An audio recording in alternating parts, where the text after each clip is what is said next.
এই হচ্ছে আমার বাবা, প্রত্যেকবার গাড়ি কাটানোর সময় এই করে। এই যে হাতগুলো নাড়বে, দেখো দেখো দেখো। আমি যে দোকানটার কথা বলছিলাম, মানে যে টেলারের কাছে আমি আসি, যারা নরেন্দ্রপুর পেট্রোল পাম্প বা নরেন্দ্রপুর বিগ বাজার চেনো, মানে নরেন্দ্রপুর বিগ বাজার আর Narendrapur petrol pump, HP petrol পাম্পের ঠিক অপোজিটে দেখবে একটা ছোট্ট দোকান আছে, এই যে নিশা টেলার শপ। আমার সবকিছু মোটামুটি আমি এখান থেকেই বানাই, ঠিক আছে।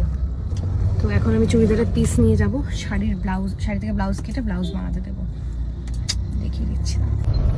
নরেন্দ্রপুরের যে টেলার শপটা আমি তোমাদের সাথে শেয়ার করলাম, এটা কিন্তু সে নিজেও জানে না। অ্যাকচুয়ালি কি হয়েছে, ছোটখাটো দোকান তো বেশ মানে কি বলবো, আমি ধরো এর সাথে মানে আমার জামা কাপড় বানায়। মা ক বছর হয়েছে? 2-3 বছর হয়েছে, বিয়ের আরো আগে 4 বছর তো হয়ে গেছে। এবার অনেকবার আমাকে বলেছে যে লাইক একটু বলে দাও না, যাতে সবাই এখানে আসে, একটু করে দাও না, এরকম একটা করেছে। তো যাই হোক, আমার মানে সেটা এতদিন সুযোগ হয়নি, কারণ এতদিন ব্লগও করতাম না, শুধু ইউটিউব ছিল, আমি কি করে বলবো। তো এখন কিন্তু এটা কিন্তু সে জানে না যে আমি তার মানে ওই জন্য আমি দূর থেকে নিয়েছি, সামনে থেকে নিইনি। তো এইটুকু বলতে পারি, যারা নরেন্দ্রপুর চেনো, নরেন্দ্রপুরে চলে আসো, মানে এই দোকানটায় পার্টিকুলারলি চলে আসো। আমার যে কটা মানে আমার ব্লাউজ, ঘাগড়া, বেশ কিছু শাড়িও, মানে যখন নিজের জন্য কিছু শাড়ি নিজে ডিজাইন করি, সেগুলো ওকে দিয়ে আমি স্টিচ করাই। অনেক কিছু মানে আমার শুটে যে ছেলেদের মানে সায়ক টায়ক যে পাঞ্জাবিগুলো পরে, বেশিরভাগটা ওখান থেকে স্টিচ করানো। মানে ভীষণ ভালো কাজ করে, ভীষণ ভালো কাজ করে। আর আমার তো ফিটিংসটা আলাদাই, আমার ভীষণ পছন্দ হয়। আমার পার্সোনালি আমার ফিটিংসটা আমার খুব পছন্দ হয়। আমার শাশুড়ি মা ওখান থেকে প্রচুর ব্লাউজ বানিয়েছে, তো একবার দেখতে পারো। আর গিয়ে না একটু, যদি আমার ব্লগ দেখে কেউ যাও, একটু ওকে সারপ্রাইজ দিয়ে দিও, হ্যাঁ। এরকম বলবে যে দেবলিনার ব্লগে দেখেছি, তাহলে না আকাশ থেকে জাস্ট পড়বে যে দেবলিনা করেছে ব্লগে, এরকম একটা ব্যাপার হয়ে যাবে। তো এটা জাস্ট বলো, কিন্তু যাও, এটা আমার গ্যারেন্টি। অসাধারণ টেলার, অসাধারণ কাজ করে। আমাকে একটু ভয় পায় আর কি হলো, সায়েন্স সিটি থেকে ব্রিজ ধরে নিয়েছি, মনে আছে। তো হ্যাঁ, এবার হচ্ছে আমাকে একটু ভয় পায়, কারণ মাঝে মধ্যে খুব বকা খায় আমার কাছে যদি একটু এদিক থেকে ওদিক হয়, কিন্তু হয় না, ওটা আমি একটু বলি। এই হচ্ছে ব্যাপার, ভীষণ ভালো কাজ করে, তোমরা যেতেই পারো, দেখতেই পারো। এই হচ্ছে ব্যাপার। আমি কিছুক্ষণের মধ্যে চন্দননগর ঢুকবো, কিছুক্ষণ বলতে আমার প্রায় 2 ঘন্টা। এক্ষুনি আমাকে একজন সাজেস্ট করলো পাশ থেকে, কি সুন্দর বললো যে এটা দিদি, এটা ড্রাইভার রাখো। কিন্তু ড্রাইভাররা খুব কস্টলি হয়ে গেছে এখন, ড্রাইভাররা এত কস্টলি হয়ে গেছে যে জাস্ট যাবে, হ্যাঁ চন্দননগর জাস্ট যাবে, তাতেই ধরো 1500 টাকা, আবার নাইট স্টে আলাদা। এত টাকা নেই বাবা, আমার গরিব মানুষ আমি। সামনে গিয়ে জাম্মা দেখো একবার, সামনে কোনো মানে হয় ব্রিজে উঠতে না উঠতে যে আমি দাঁড়িয়ে গেলাম, ব্যাস। তাহলে তো মানে নিউ টাউন দিয়ে বেরিয়ে গেলেই ভালো হতো, মানে দমদম দিয়ে। এ কি অবস্থা, ছেড়ে দাও, বড় হয়ে যাবে আজকে বাড়ি যেতে। হয়ে গেল।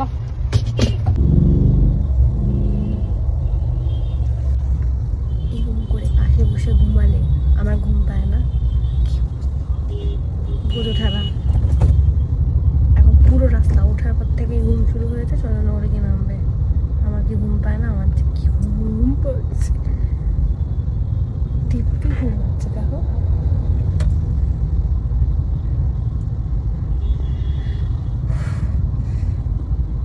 এখন সব চ্যাংড়ামি গান শুনতে শুনতে যাচ্ছি আমি, যাতে ঘুমটা না পায়। চন্দননগর চলে এসেছি, এবার বাবার জন্য মিষ্টি এনেছি। এবার শুধু দেখো অগর, তাই নাকি পড়বে।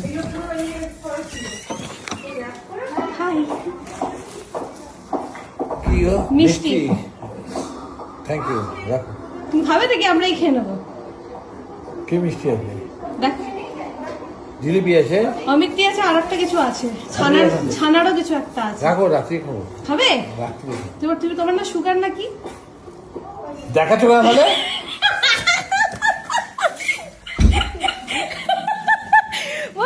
আমি বললাম তোমার সুগার নাকি, তাহলে তোমার তো খাওয়া বলছে, দেখাচ্ছ কেন তাহলে? কি অবস্থা। এই জায়গাটা হচ্ছে আমার সব থেকে পছন্দের জায়গা। এটা আপাতত হচ্ছে ফ্রন্টের গার্ডেনটা, হ্যাঁ। লাইট ফাইট জ্বাললে আলাদাই লাগে। এখান থেকে রাস্তা দেখা যায়। এটা হচ্ছে আমার সব থেকে পছন্দের একটা জায়গা। ওপারে একটা গার্ডেন আছে, আমি জানি না খোলা আছে কিনা, তাহলে ওই পানিটা দেখাই, দাঁড়াও। শুক্রবার সন্তোষীমা করে সবার আগে আগে আগে আগে খেয়ে নেয়, কিন্তু কত কি রান্না করেছে, কি সয়াবিন, তারপরে কি ঢ্যাঁড়স দিয়ে সর্ষে দিয়ে আহা গো, তুমি কি কি রান্না করেছো? ছোলার ডাল, আলু পটলের তরকারি। আর কি রুটি মিক্স খাবো, ঘিয়ে রুটি ভাজা, ভাত তরকারি মিক্স খাবো আমি।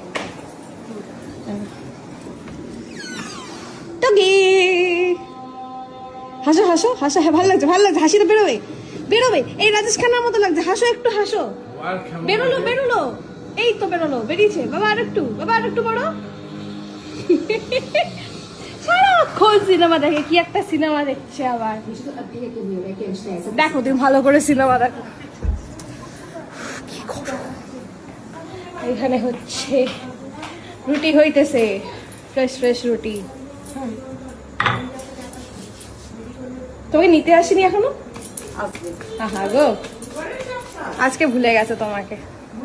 হ্যাঁ আজকে আসবে না নিতে, বললে হবে না। যেতেই হবে। এই বয়সে কে কে যাও না কেন? আর এই বয়স আর ও বয়স, বউ ছাড়া আছে কেউ? এই তো বাবা কি গরম না গো। যাই হোক, ওই পারে ব্যালকনি এখন ছিটকিনি মারা বেকার, মানুষটাকে খাটিয়ে লাভ নেই, এখন আবার খুলতে বলতে হবে, কোনো দরকার নেই। মায়ের খাওয়া হয়ে গেলে আমি খাবো। কপাল খারাপ থাকলে কি হয়, শুয়ে পড়লাম আমি, আবার উঠতে হলো।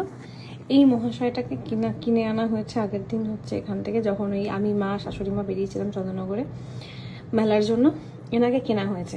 এবার এনার ব্যাপারটা হচ্ছে চার্জ ছিল না মেবি, ঠিক আছে, যত বন্ধ হয়ে গেল। যে বন্ধ করে আমি হঠাৎ করে কি এদিক ওদিক ফিরলাম, ফিরে দেখি ঘর অন্ধকার, অন্ধকারে আমি ঘুমাতে পারি না, উঠে আবার এটাকে চার্জে বুঝতে বলে এখন মহাশয় জ্বলছেন।